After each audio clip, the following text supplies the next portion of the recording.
Hi,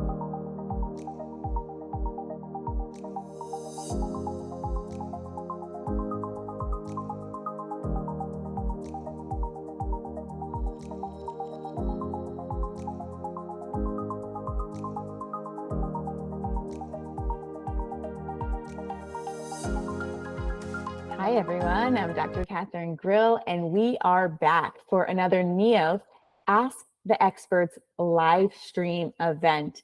I'm here today with my colleague, Dr. Claire Wheeler, and we're going to be talking about the topic that you all voted for in the Neolth app poll, which was peer comparison. So I'm really excited to talk about this today because it is something that I hear about from teens more and more around comparing themselves to friends, comparing themselves to other people on social media, and just all the stress and pressure that creates. So Dr. Wheeler, thank you so much for being here today to talk about this really important topic.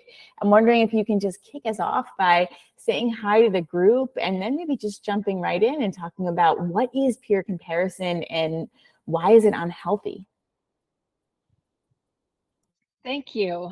It's great to be back. I'm happy to be doing another one of our live streams. And as you may know, I'm the Chief Medical Officer at Neolth, and I am really glad that this topic was chosen because it's a pretty important topic, especially in the era of social media and also social isolation that we've been going through with the pandemic. So one thing to really remember about social comparison is it is completely normal and natural and pretty much ongoing. It's just something that not just humans do, but a lot of animals do. And it plays a survival role at its most fundamental, and it also plays a lot of roles in our social lives. And so, you know, at some point you have to, we were judging each other on, did we look fertile, or did we look like we could take down a buffalo, or other attributes. So over time, what tends to happen is the criteria or the bases on which we judge each other change as well. And you can see that easily in things like diet culture and changes in what we think is the ideal body type. And you know, a lot of these, especially in more recent decades, these come from generated for-profit endeavors that really get a lot of financial and other benefits when we feel badly about ourselves and when we spend money to try to feel better about ourselves. So this is kind of like a little problem, and it can be a big problem in any person's life. So in psychology, we talk a lot about social comparison, and it's important, first of all, to remember there's two directions that this can go in. One is upward comparison, where you consistently think other people, whether it's someone close to you or people you see on social media or television or wherever, you think they're better than you. The other thing about social comparison is it's usually what we call domain specific. So it's about some particular part of your life. So you could be very preoccupied with how other people's bodies look, but feel pretty confident about your abilities or your value in other areas of life. And a lot of this has to do with self-esteem.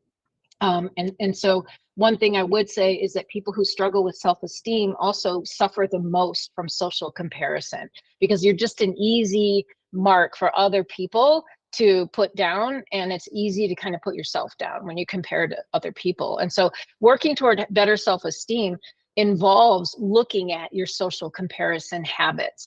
Another thing to remember about social comparison is again, it's brain-based, it's automatic. A lot of times it will happen before you even have a thought that you can remember, before you put anything into words.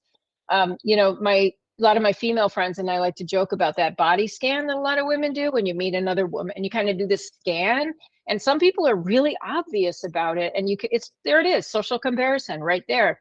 And there's this math problem going on in a person's head. Am I better or worse by my own standards than this person? And then there's a power dynamic, you know, so it can get really ugly and complicated. And that's why it's so important to talk about it.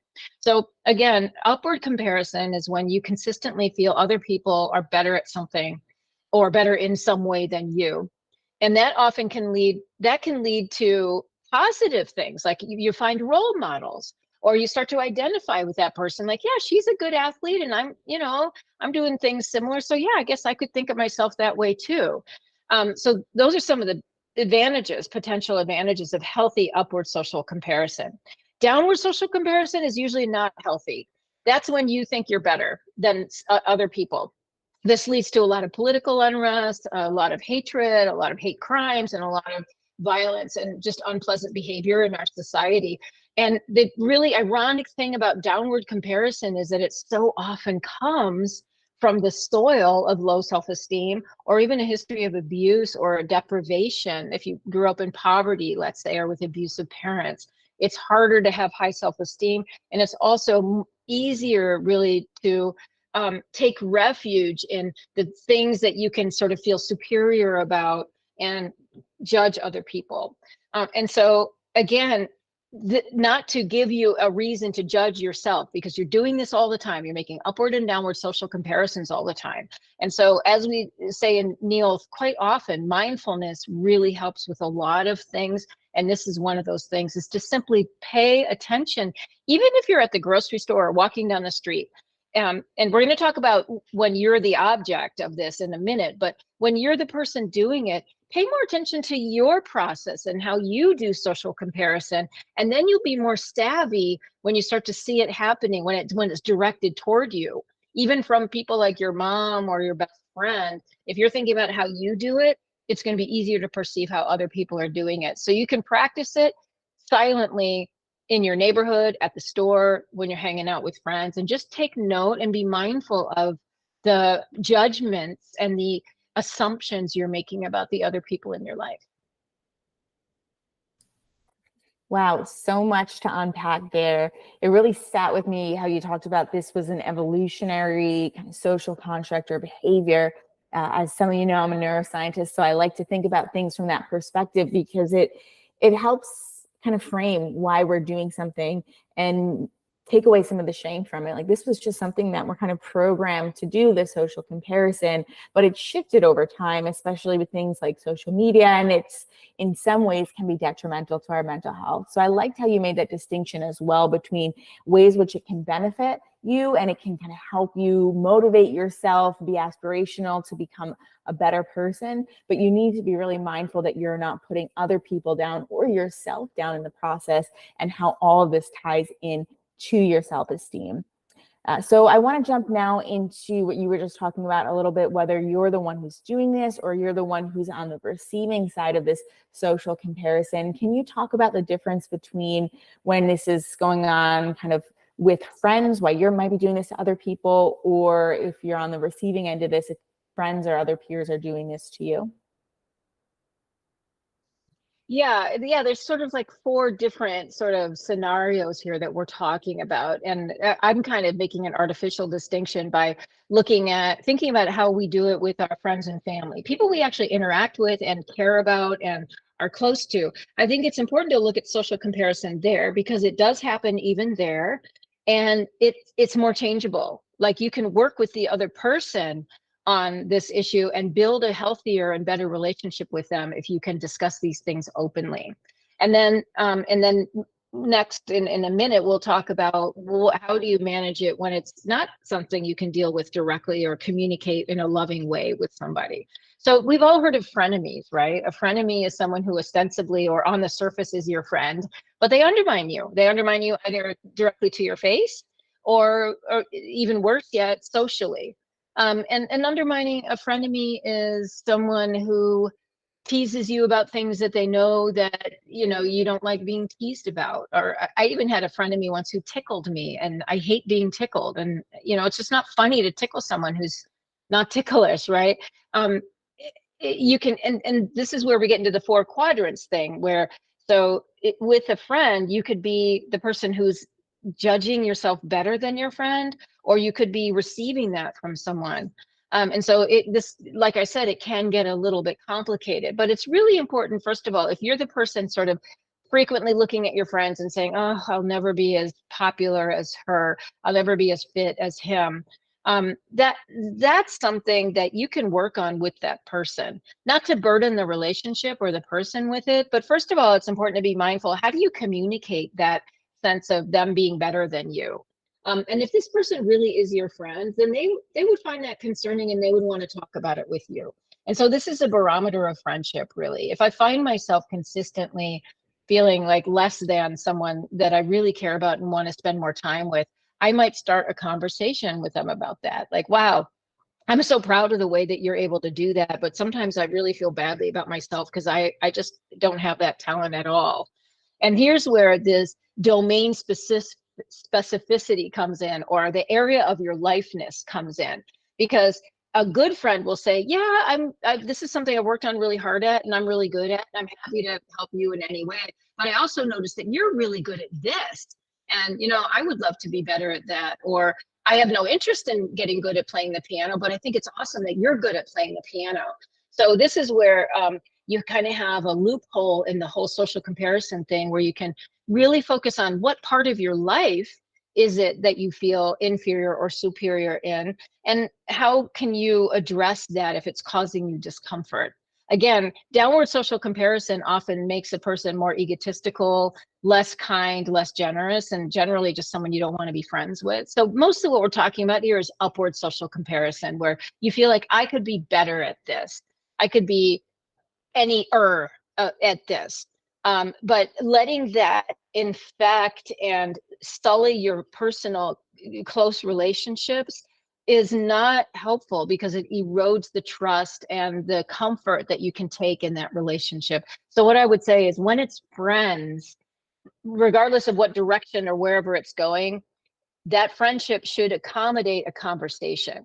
And so what I would say is, if you're doing it, if you're constantly, thinking a friend is better than you, then I would start at a place of appreciation for yourself and for your friend.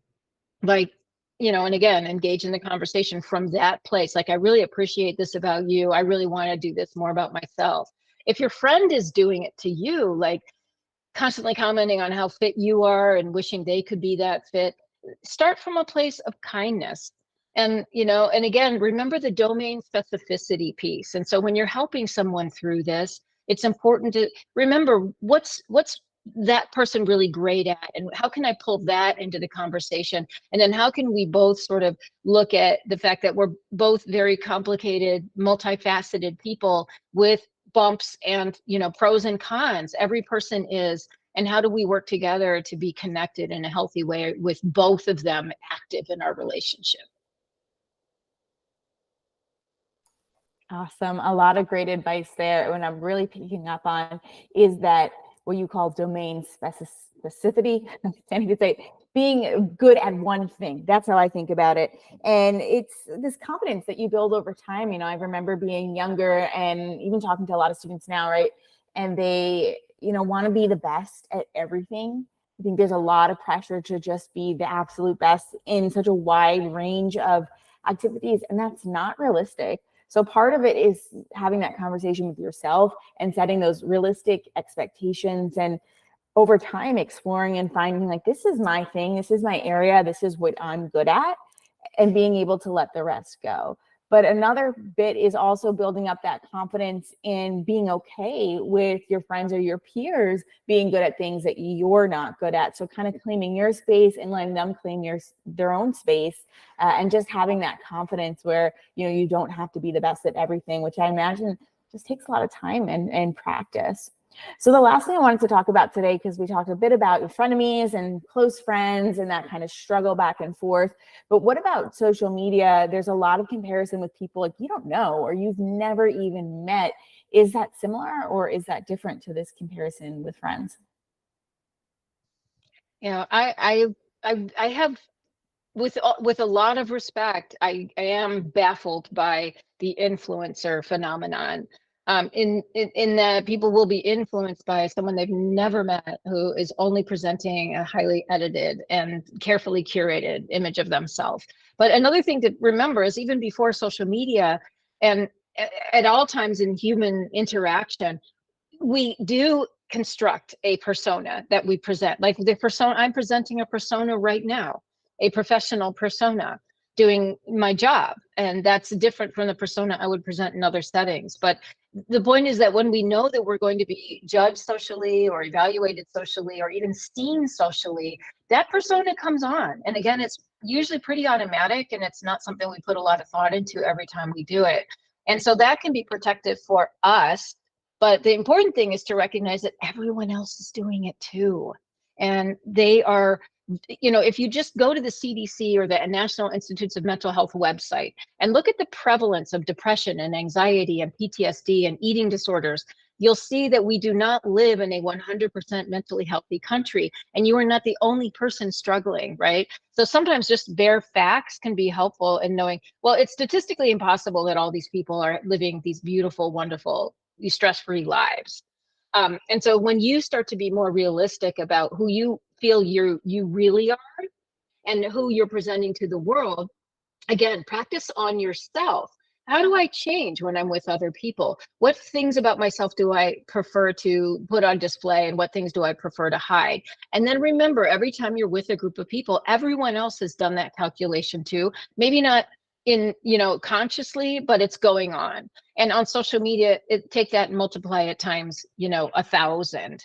Where who's going to put? I know that there was an app called something like Be Real or something, and last I heard, it's kind of fizzling because it's all about presenting your real self, which people still don't do. And so I think that's a really good, important protective factor. But the other thing is that if you do want to use upward social comparison to motivate yourself, and it can be very helpful, focus on facts, focus on measurable things about that person. Like, she can she did a marathon in this time, and I want to do that too, rather than, oh, he's so charming, I will never be that charming. That's so squishy. There's no way to work toward that.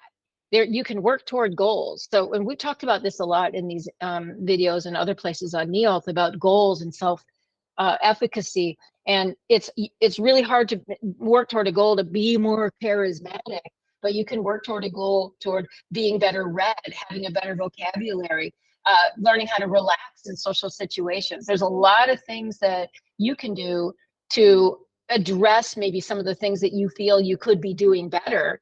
But really focus on what that person is doing that you can measure and observe. So that's more of a behavioral intervention you do with yourself than an overall character, recreation, which really is best done with close people that you feel safe with, who know you well and care about you, and not someone you've never met on the internet.